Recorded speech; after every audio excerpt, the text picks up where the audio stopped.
8 मार्च 2014 को Malaysia airlines की flight MH370 Kuala Lumpur से बीजिंग के लिए एक रूटीन फ्लाइट के लिए तैयार थी। बोइंग 777 एक मॉडर्न और रिलायबल एयरक्राफ्ट में 227 पैसेंजर्स और 12 क्रू मेंबर्स सवार थे। कॉकपिट में कैप्टन जहारी अहमद शाह थे, जो 18,000 फ्लाइट आवर्स के साथ एक अनुभवी पायलट थे, और उनके साथ फर्स्ट ऑफिसर फारिक हामिद थे, जो अपनी फाइनल ट्रेनिंग फ्लाइट पूरी कर रहे थे। स्थानीय समय 12:41 पर MH370 ने कुआलालंपुर इंटरनेशनल एयरपोर्ट से उड़ान भरी। यात्रा का शुरुआती हिस्सा बिना किसी परेशानी के गुजरा। फ्लाइट अपने क्रूजिंग एल्टीट्यूड 35,000 फीट तक पहुंची और बीजिंग की तरफ एक स्टेडी कोर्स बनाए रखा। मलेशिया में एयर ट्रैफिक कंट्रोलर्स ने पायलट से बात की और उन्हें रूटीन एक्नॉलेजमेंट्स मिलते रहे। सब कुछ नॉर्मल लग रहा था। बोर्ड पर किसी भी प्रॉब्लम का कोई इंडिकेशन नहीं था। पैसेंजर्स 6 घंटे की फ्लाइट के लिए सेटल हो गए। कई लोग बीजिंग पहुंचने का बेसब्री से इंतजार कर रहे थे। किसी को नहीं पता था कि यह सीमिंगली ऑर्डिनरी फ्लाइट जल्द ही अब तक के सबसे बड़े एविएशन मिस्ट्रीज में से एक बन जाएगी। उड़ान के लगभग 38 मिनट बाद जैसे ही MH370 वियतनामी हवाई क्षेत्र के पास पहुंचा, कुछ अजीब हुआ। प्लेन का ट्रांसपॉन्डर, जो उसकी लोकेशन और एल्टीट्यूड ट्रांसमिट करता है, ने सिग्नल्स भेजना बंद कर दिया। 1:19 पर जैसे ही एयरक्राफ्ट मलेशियाई और वियतनामी एयर ट्रैफिक कंट्रोल के बाउंड्री के पास पहुंचा, मलेशियन कंट्रोलर्स ने MH370 को हो ची मिन्ह सिटी कंट्रोल से कांटेक्ट करने का निर्देश दिया, जो हैंडओवर के दौरान एक स्टैंडर्ड प्रोसीजर है। कैप्टन शाह का जवाब अपनी नॉर्मलसी में चिलिंग था, गुड नाइट मलेशियन 370। ये MH370 के कॉकपिट से सुने गए आखिरी शब्द थे। उसके कुछ देर बाद ही प्लेन रेडर स्क्रीन से गायब हो गया, लेकिन मिलिट्री रेडर ने कुछ समय तक उसे ट्रैक करना जारी रखा। इस गुमशुदगी से एयर ट्रैफिक कंट्रोलर्स में तुरंत कंफ्यूजन और कंसर्न फैल गया। MH370 से कांटेक्ट करने के बार बार प्रयासों का कोई जवाब नहीं मिला। ऐसा लग रहा था जैसे प्लेन बिना किसी सुराग के गायब हो गया हो। जैसे ही MH370 के लापता होने की खबर फैली, एक मैसिव इंटरनेशनल सर्च ऑपरेशन शुरू किया गया। शुरुआती कोशिशें दक्षिण चीन सागर पर केंद्रित थीं, वह एरिया जहां प्लेन को आखिरी बार सिविलियन रेडर द्वारा डिटेक्ट किया गया था। कई देशों के जहाजों और विमानों ने पानी में तलाशी ली, इस उम्मीद में कि लापता बोइंग 777 का कोई साइन मिले। खराब समुद्र और कम विजिबिलिटी के कारण सर्च में बाधा आ रही थी। दिन रात में बदलते गए और फिर भी मलबे या ऑब्लम का कोई निशान नहीं मिला। जैसे ही दक्षिण चीन सागर में तलाशी बेकार साबित हुई, इन्वेस्टिगेटर्स ने इस संभावना पर विचार करना शुरू कर दिया कि प्लेन अपने प्लान्ड कोर्स से भटक गया होगा। मिलिट्री रेडार डेटा ने संकेत दिया कि MH370 ने पश्चिम की ओर रुख किया होगा और मलय प्रायद्वीप के ऊपर से वापस उड़ान भरी होगी। इस रेवलेशन ने सर्च एरिया का विस्तार काफी हद तक बढ़ा दिया, जिसमें अब अंडमान सागर के कुछ हिस्से और हिंद महासागर का विशाल विस्तार शामिल था। हर गुजरते दिन के साथ MH370 की खोज और अधिक जटिल और चुनौतीपूर्ण होती जा रही थी।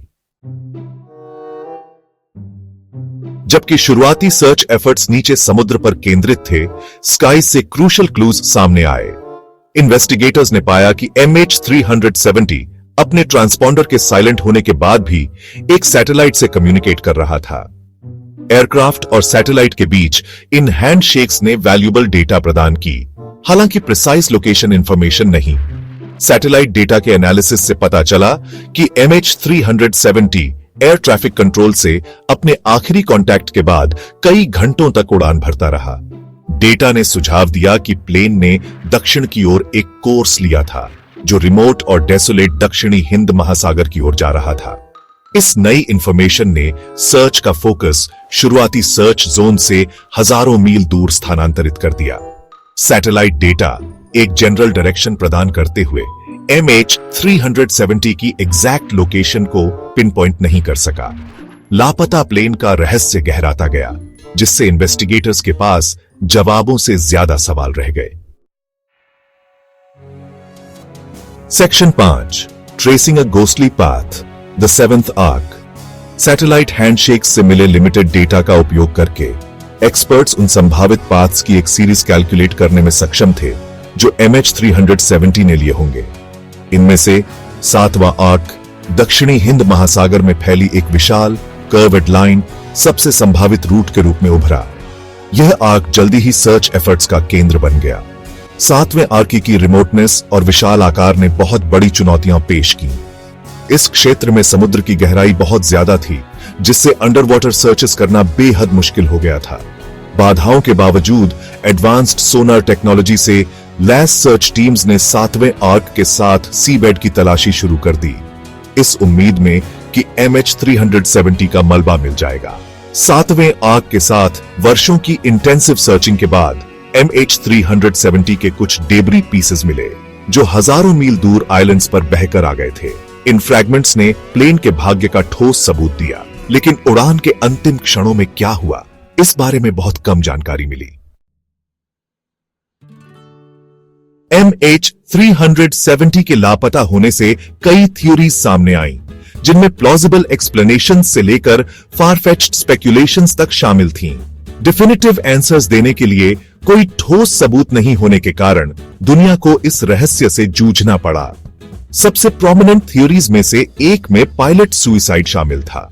कुछ एक्सपर्ट्स ने सुझाव दिया कि कैप्टन शाह पर्सनल इश्यूज से जूझ रहे थे और उन्होंने जानबूझकर प्लेन को क्रैश कर दिया। हालांकि यह थ्योरी काफी कंट्रोवर्शियल रही। कई पायलट्स और एविएशन एक्सपर्ट्स ने इसका खंडन किया।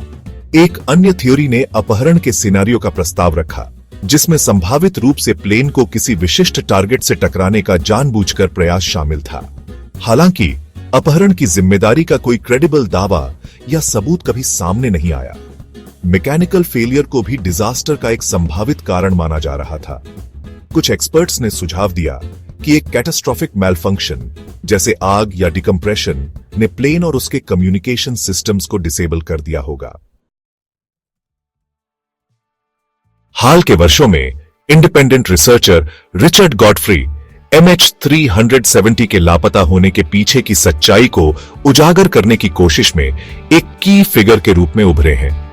गॉडफ्री WTR या वीक सिग्नल प्रोपेगेशन रिपोर्टर के रूप में जानी जाने वाली रेडियो वेव टेक्नोलॉजी पर आधारित एक नॉवल अप्रोच का उपयोग करते हुए मानते हैं कि उन्होंने प्लेन के अंतिम रेस्टिंग प्लेस को पिन पॉइंट किया है।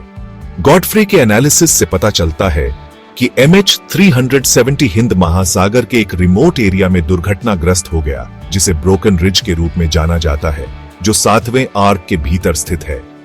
रेडियो वेव्स के साथ प्लेन के इंटरैक्शन के आधार पर उनकी कैलकुलेशंस एक स्पेसिफिक 111 स्क्वायर माइल जोन की ओर इशारा करती हैं, जहां उनका मानना है कि मलबा पड़ा है। गॉडफ्री की फाइंडिंग्स ने एविएशन कम्युनिटी के भीतर काफी दिलचस्पी पैदा की है और उन परिवारों के लिए उम्मीद जगाई है जो जवाबों के लिए बेताब हैं। उनके काम ने उनके रिसर्च द्वारा पहचाने गए एरिया पर ध्यान केंद्रित करते हुए एक नए सर्च ऑपरेशन का आह्वान किया है। जबकि गवर्नमेंट्स द्वारा ऑफिशियल सर्च एफर्ट्स को सस्पेंड कर दिया गया है, MH370 को खोजने की कोशिश जारी है। प्राइवेट कंपनीज टेक्नोलॉजिकल एडवांसमेंट्स और एंड्यूरिंग मिस्ट्री को सुलझाने की इच्छा के संयोजन से प्रेरित होकर एक्सप्लोरेशन के लिए नए रास्ते तलाश रही है। ओशन इन्फिनिटी, एक मरीन रोबोटिक्स कंपनी, ने एडवांस्ड सोनर टेक्नोलॉजी से लेस ऑटोनोमस अंडरवाटर व्हीकल्स और AUVs का उपयोग करके सर्च को फिर से शुरू करने में रुचि व्यक्त की है। ये AUVs अधिक एफिशिएंसी के साथ सीबेड के विशाल क्षेत्रों को कवर करते हुए लंबी अवधि तक इंडिपेंडेंटली काम कर सकते हैं। MH370 की संभावित खोज न केवल खोए हुए लोगों के परिवारों को क्लोजर प्रदान करेगी, बल्कि ट्रेजेडी के आसपास की परिस्थितियों में अमूल्य अंतर्दृष्टि भी प्रदान करेगी। फ्लाइट रिकॉर्डर्स से प्राप्त डेटा महत्वपूर्ण क्लूज रख सकती है, जो भविष्य में इसी तरह की घटनाओं को रोकने में मदद कर सकती है। MH370 का लापता होना इतिहास के सबसे परप्लेक्सिंग एविएशन मिस्ट्रीज में से एक बना हुआ है। वर्षों की इन्वेस्टिगेशन और व्यापक सर्च एफर्ट्स के बावजूद उस भयानक उड़ान में वास्तव में क्या हुआ, इसका सवाल दुनिया को परेशान करता रहता है। खोए हुए लोगों के परिवारों ने अकल्पनीय दर्द और अनिश्चितता को सहा है। डेफिनेटिव आंसर्स की कमी ने उनके दुख को और बढ़ा दिया है, जिससे वे हमेशा के लिए लिम्बो की स्थिति में रह गए हैं। MH370 की खोज केवल एक लापता प्लेन को खोजने के बारे में नहीं है, यह उन लोगों को जवाब और क्लोजर प्रदान करने के बारे में है जिन्होंने अपने प्रियजनों को खोया है। MH370 की त्रासदी का एविएशन सेफ्टी पर गहरा प्रभाव पड़ा है। इसने ट्रैकिंग सिस्टम्स में कमजोरियों को उजागर किया है और बेहतर संचार और निगरानी तकनीकों की आवश्यकता पर प्रकाश डाला है। इस त्रासदी से सीखे गए सबक से एविएशन इंडस्ट्री में महत्वपूर्ण बदलाव आए हैं, जिनका उद्देश्य भविष्य में ऐसी किसी भी आपदा को दोबारा होने से रोकना है।